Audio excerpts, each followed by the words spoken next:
आपको सबसे पहले ये समझना होगा कि पहले के समय में फांसी की सजा किस तरह से दी जाती थी। हम आपको बता दें कि पहले के समय में इंसानों को सजा देने के लिए उन्हें जलाने से लेकर उनकी बॉडी पार्ट्स काटने तक की चीजें की जाती थी।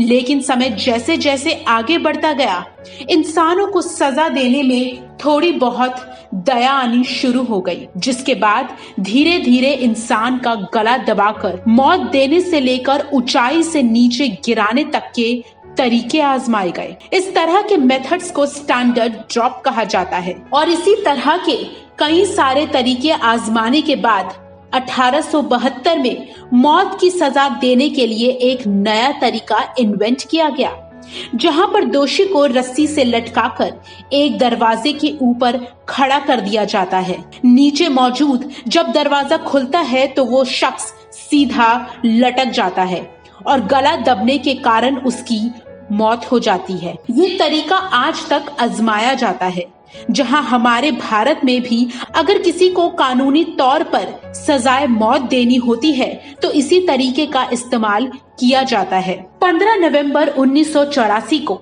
इंग्लैंड के एक छोटे से गांव में जॉन को एक महिला का कत्ल करने के जुर्म में गिरफ्तार कर लिया गया। हालांकि जॉन ली शुरू से ही खुद को बेकसूर बता रहे थे, लेकिन इसके पास से कुछ ऐसे सबूत मिले जिससे ये साबित होता था कि कत्ल उसने ही किया है। दरअसल जिस महिला का मर्डर हुआ वो एक बहुत ही अमीर घराने की महिला थी, जिसके घर में कई सारे नौकर चाकर काम करते थे।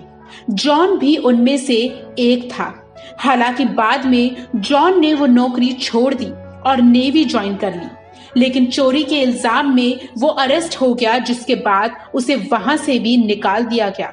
जब जॉन जेल से छूट कर आया तो फिर उसी महिला के यहाँ काम करना उसने शुरू कर दिया। जॉन को वापस काम पर रखना उस महिला की जिंदगी की सबसे बड़ी गलती साबित हुई, क्योंकि एक दिन अचानक उस महिला की मौत हो गई, जिसके बाद मौकाए वारदात पर कोई और नहीं सिर्फ जॉन ली ही था, जिसकी वजह से इसे अरेस्ट कर लिया गया। जब इन्हें पुलिस स्टेशन में इन्वेस्टिगेशन के लिए लाया गया तो उनके हाथ में कट मिला, जो इसके मुजरिम होने का साफ सबूत दे रहा था।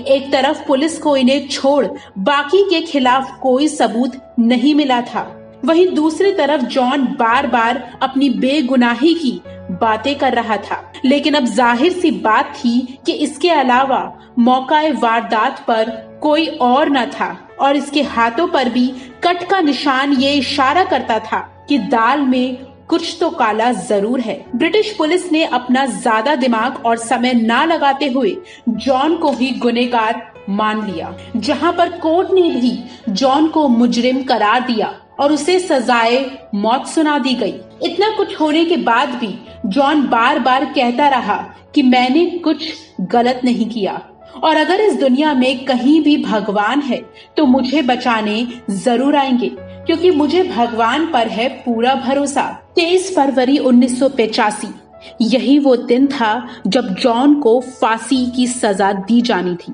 जॉन के दिमाग में तरह तरह की बातें चल रही थी। शायद उसने भी कभी न सोचा था कि कानून की ये फांसी की सजा भी उसका कुछ नहीं बिगाड़ सकेगी। जॉन को फांसी देने से जस्ट पहले हर एक चीज को पूरी तरह से चेक किया गया कि सब कुछ सही से काम कर रहा है या नहीं, और फिर जॉन के गले में डाली गई रस्सी, ढका गया उसका मुंह। लेकिन जैसे ही एग्जीक्यूटिव ने नीचे मौजूद दरवाजे को अपने हाथों के हैंडल दबाकर खोला तो दरवाजा खुला ही नहीं, जिसके बाद उन्होंने कई बार हैंडल को ऊपर नीचे करके दरवाजा खोलने की कोशिश की, लेकिन उस दिन दरवाजा खुलने का नाम ही नहीं ले रहा था। इसके बाद इसकी फांसी की तारीख को अगले दिन शिफ्ट कर दिया गया।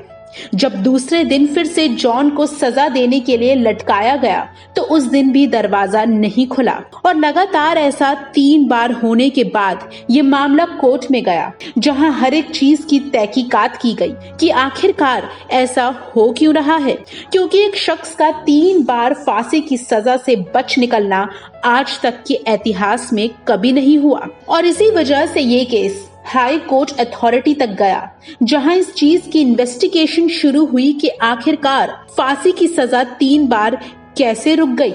जब पूरी तरह से तहकीकात की गई तो पता चला कि एक लोहे के टुकड़े की वजह से दरवाजा पूरी तरह से जाम हुआ पड़ा था, इसलिए वो खुल नहीं रहा था। वहीं कई लोगों का कहना है कि जॉन ने अपनी फैमिली को छोड़कर लंदन शिफ्ट हो गए। वहीं कुछ लोग कहते हैं कि उन्होंने इंग्लैंड ही छोड़ दिया, जिसके बाद 1945 में इनकी मौत की खबर आई। मौत को चकमा देने वाले जॉन ली, जिन्हें 3 बार कानून तक सजा नहीं दे पाया, अंत में 80 साल की उम्र में उनकी मौत हो गई। खबरों में बने रहने के लिए चैनल को सब्सक्राइब करें और ये बेल आइकन जरूर दबाएं।